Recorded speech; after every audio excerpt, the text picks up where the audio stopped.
Pandukot to ano? Ano tayo sa ito, Pandukot, tingnan nyo to yung bahay oh. Abandonado na to, nakakatakot. Ayan oh. Ito oh. Matandang bahay na to. Oh, nakakatakot. Tingnan natin konti. Sabi sa atin ni Idol, ito pala namatay na yung may-ari kaya naabandonado na. Dito sa Pandukot, nakakatakot eh. Tingnan natin, silip tayo konti. Tingnan yung bahay. May mga puong pa. Pero ito, ano na, wasak na, sira na.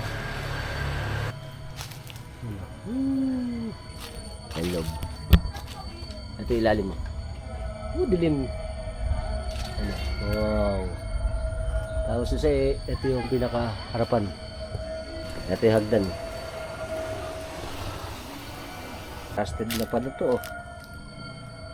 Baka daw, sarado na. Kasi maano na yung mga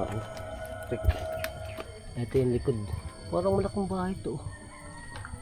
Nakakatiin. Nakakatakot.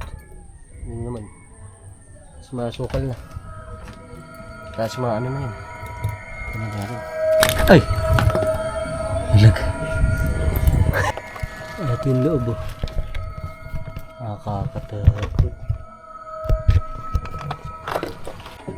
Ito yung loob ng bahay.